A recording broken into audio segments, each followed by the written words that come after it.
Conversa com meu povo. Viver no mundo sem ser do mundo. Na chamada oração sacerdotal, Jesus rezou pelos seus discípulos de todas as gerações, sabendo que estes permanecem no mundo, mas não pertencem ao mundo no sentido negativo. Outras vezes, o Evangelho se refere ao mundo como o campo da atuação do amor de Deus e de todos os cristãos. De fato, Deus amou tanto o mundo que deu o seu Filho único, para que todo aquele que nele crer não pereça, mas tenha a vida eterna. Pois Deus enviou o seu Filho ao mundo não para condenar o mundo, mas para que o mundo seja salvo por ele. Diante de todos os desafios e contradições presentes em nosso tempo, cabe-nos buscar os caminhos para a vida cristã no tempo do Espírito, que vai da Ascensão e Pentecostes até a volta gloriosa do Senhor, vividos por nós nos últimos dias do tempo pascal, para que, ajudados por sua misericórdia, sejamos sempre livres do pecado e protegidos de todos os perigos, enquanto, vivendo a esperança, aguardamos a vinda do Cristo Salvador, como rezamos na liturgia da missa. Trata-se de buscar um roteiro a ser assumido nos diversos estados de vida e vocações de cada cristão. Queremos indicar alguns passos destinados a fortalecer a vida cristã, chamada a ser sal, luz e fermento em nosso tempo. O ponto de partida é justamente a certeza de que somos habitados pela vida da Trindade, Pai e Filho e Espírito Santo, na graça do batismo. Cada cristão que ama a Deus e guarda os mandamentos pode até colocar sua mão no peito como sinal externo do que ele passa na alma e tomar posse da promessa de Jesus. Se alguém me ama, guardará minha palavra, meu Pai o amará, e nós viremos e faremos nele a nossa morada. O mundo deixa de ser um deserto inabitado para ser, com a nossa presença pessoal, uma incontável procissão de gente que leva Deus onde quer que se encontre. Somos portadores e responsáveis pela sua presença. O mundo de hoje, não o de antigamente ou do futuro, este é o nosso campo de apostolado, pois vamos adiante seguindo os mesmos rastros e atitudes dados por Jesus aos discípulos primeiros, com uma certeza no coração: no mundo tereis aflições, mas tende coragem, eu venci o mundo. Com tal consciência, nasce outro passo, a responsabilidade diante das pessoas com as quais convivemos. Com muita simplicidade, ninguém passe em vão ao nosso lado. Algumas vezes, bastará um cumprimento educado, outras vezes um pequeno gesto, como oferecer o próprio lugar num coletivo ou numa fila de banco. Muitas pessoas saberão aproveitar um encontro aparentemente fortuito para um diálogo, capacidade de escuta, esvaziar-se de si mesma para que o outro abra o coração. O cristão saberá ir além, transformando a presença de Deus com o Espírito Santo que a conduz em compromisso nos gestos de caridade e participação em iniciativas e obras que expressem a caridade. Ninguém se exclua dessa responsabilidade.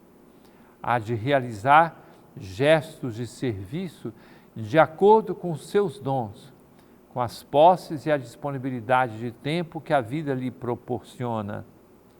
Não exerceremos os mesmos serviços e tarefas, mas teremos a necessária criatividade para não desperdiçar as oportunidades de presença social, especialmente a atenção aos mais pobres e excluídos.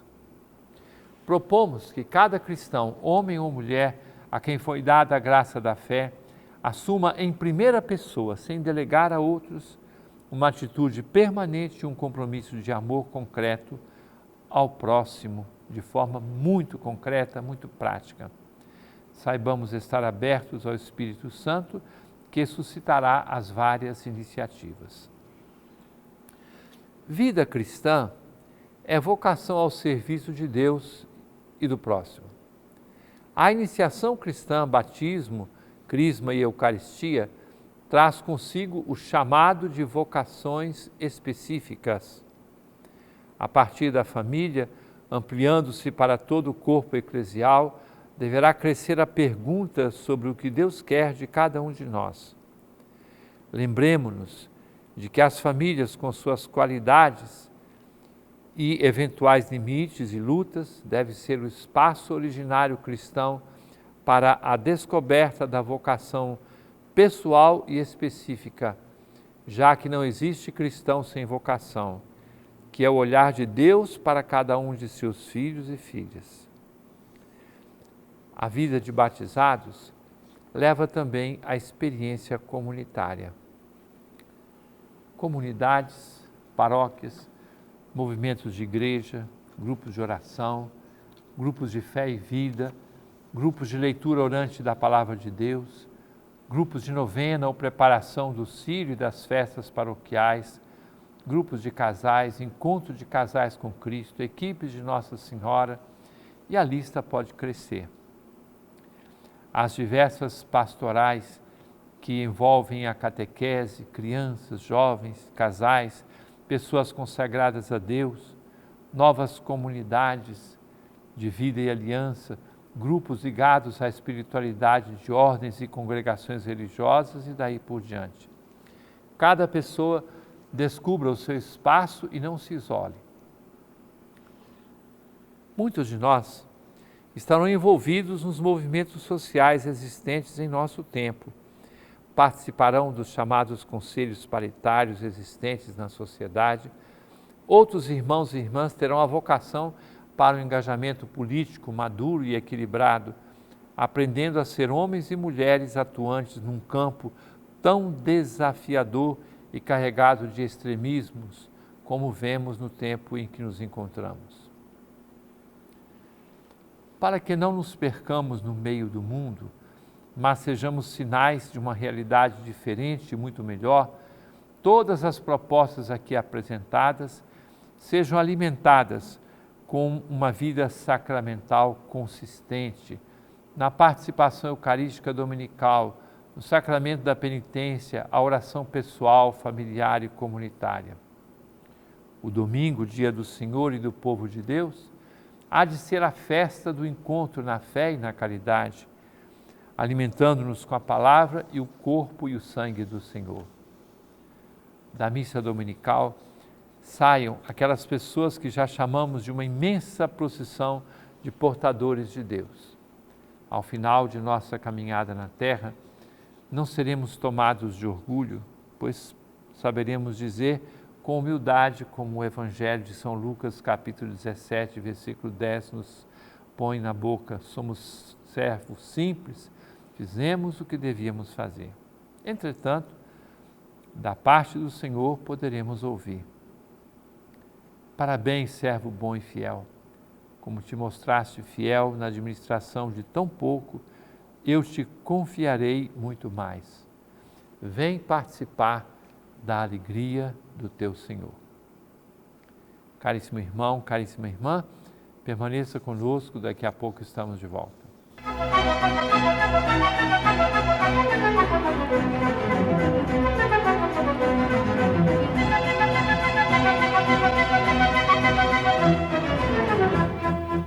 Conversa com meu povo.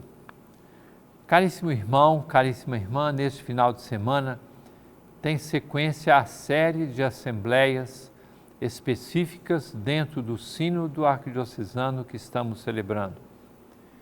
Nós resolvemos entre maio e junho ter reuniões a cada sábado com grupos específicos.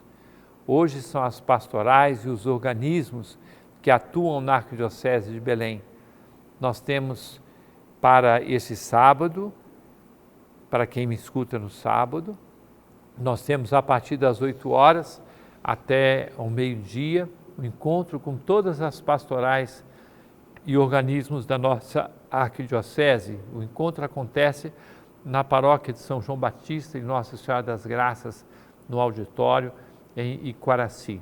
Sejam todos bem-vindos, aqueles representantes que foram escolhidos e que hoje estarão dando a sua contribuição para nós nos perguntarmos para onde devemos caminhar como igreja em nossa arquidiocese de Belém.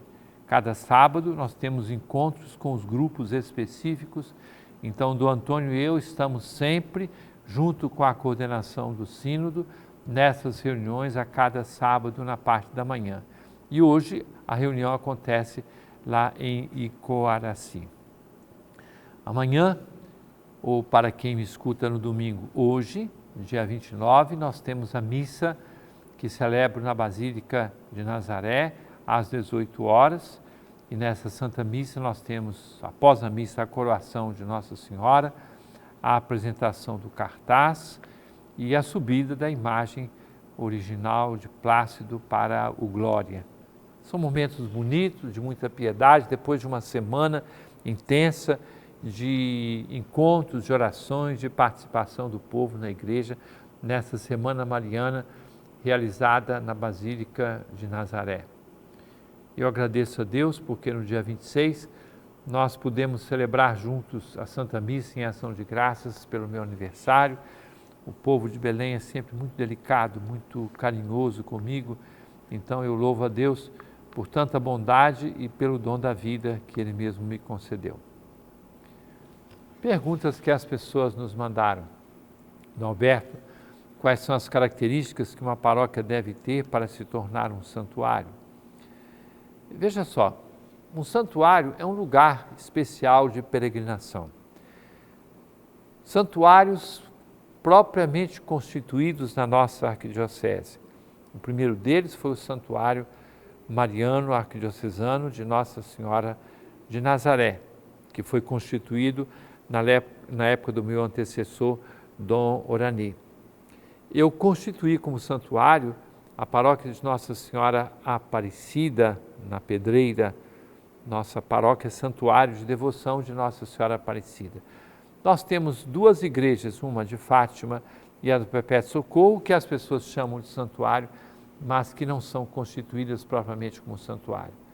Não é que uma paróquia fala assim, agora nós queremos ser elevados a santuário. Não, isso é uma avaliação que é feita pela arquidiocese, ou no caso das dioceses, sendo um lugar de grande devoção que tem que ter uma série de condições. Por exemplo, um certo número de celebrações da Santa Missa, confissões todo dia, e daí por diante uma série de condições que funcionam nesses dois santuários que nós já temos em nossa arquidiocese. Benedita Ferreira de Aguiar, de Belém. Quando comungamos, temos que ficar de joelhos? Benedita, veja só. A igreja tem muita sabedoria nos seus modos de dar as orientações litúrgicas. A comunhão pode ser recebida de pé ou de joelhos. Algumas pessoas acham que a posição de joelhos é mais respeitosa. Vamos ter cuidado com isso. Porque quando no Novo Testamento se fala que Jesus se levantou dos mortos, quer dizer ressuscitar. Então a posição de pé é uma posição de grande respeito a Nosso Senhor. Aliás, quando eu dou comunhão para um doente que está na cama de um hospital, ele não está desrespeitando e está comungando deitado. Então, como a gente deve estar? Você pode receber a comunhão na sua boca, pode receber a comunhão nas mãos. Nós recomendamos, por causa das situações que ainda vivemos de resquício de pandemia, que a comunhão seja sempre recebida nas mãos, como foi a norma da Santa Sé. Então, nós recebemos a comunhão na boca ou nas mãos, ajoelhado ou em pé, não há qualquer problema. O normal é que se faça uma procissão de comunhão e nós recebamos a comunhão estando de pé diante do padre, diácono ou ministro ou ministra da Sagrada Comunhão. Márcio Quadros, de Belém. Dom Alberto, é correto usar termos como batismo no Espírito, ministério de música, pastoreio? Como vamos responder a essas perguntas? Primeiro que existem expressões que se confundem uma com a outra. Batismo no Espírito é a efusão do Espírito Santo que faz atualizar a graça do sacramento do batismo recebido. Então, é uma coisa. Outra coisa é falar ministério de música. Você tem ministério da palavra, tem ministério da Sagrada Comunhão, e pode falar que tem ministério de música, é uma expressão usual. Não é? Então, nós podemos usar essas expressões, mas temos que ter cuidado para ver o que cada uma delas tem como significado no corpo da igreja ou na liturgia. Maria Cleonice de Belém.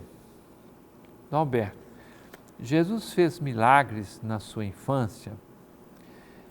Veja só, todas as narrativas em textos chamados apócrifos, quer dizer, textos que não foram colocados, não foram reconhecidos como parte do cânon, da lista dos livros inspirados do Antigo e do Novo Testamento, tem coisas que contam histórias meio fantásticas de Jesus fazendo milagres quando criança. Eu penso que o tempo dele como criança, como adolescente, jovem em Nazaré, foi o tempo de colocar bem em prática a encarnação, entrar nas estruturas humanas, menos no pecado, é claro, participar de todas essas estruturas humanas. Então eu não penso que outra coisa a não ser o milagre do cotidiano, de viver o dia a dia ali com o pai, que era São José, o pai adotivo, com Nossa Senhora, com o trabalho na carpintaria que ele aprendeu, tudo isso eu penso que era o grande milagre que ele fazia no cotidiano. Carmen Pereira de Belém. Para que servem os números e os objetos que furam o cílio pascal? É um simbolismo que foi crescendo no correr dos séculos na igreja. A cruz no meio, porque Jesus morreu e Jesus ressuscitou. Depois, alfa e ômega, A e Z, primeira e última letra do alfabeto, porque está no Apocalipse. Eu sou o alfa e o ômega, eu sou o princípio e o fim. Depois, os números para recordar que é a Páscoa daquele ano, 2022, este ano. Depois se coloca, então, aqueles cravos, aqueles 5 grãos de incenso que são fincados ali no cílio para recordar as 5 chagas de Jesus, as chagas gloriosas de nosso Senhor Jesus Cristo. É uma simbologia que foi se desenvolvendo no correr dos tempos e assumida na prática da igreja para ajudar na visibilidade daquilo que acontece, que é acender o cílio pascal e proclamar que Jesus Cristo é a luz do mundo. Caríssimo irmão, caríssima irmã, desejo que nós participemos muito bem deste final de semana, especialmente participando da Santa Missa em nossas paróquias. Essa é a realidade mais importante a ser vivida em cada paróquia, todos os domingos, na sua paróquia ou na sua comunidade. E desça sobre todos a bênção de Deus Todo-Poderoso, Pai, Filho e Espírito Santo, e permaneça para sempre. Amém.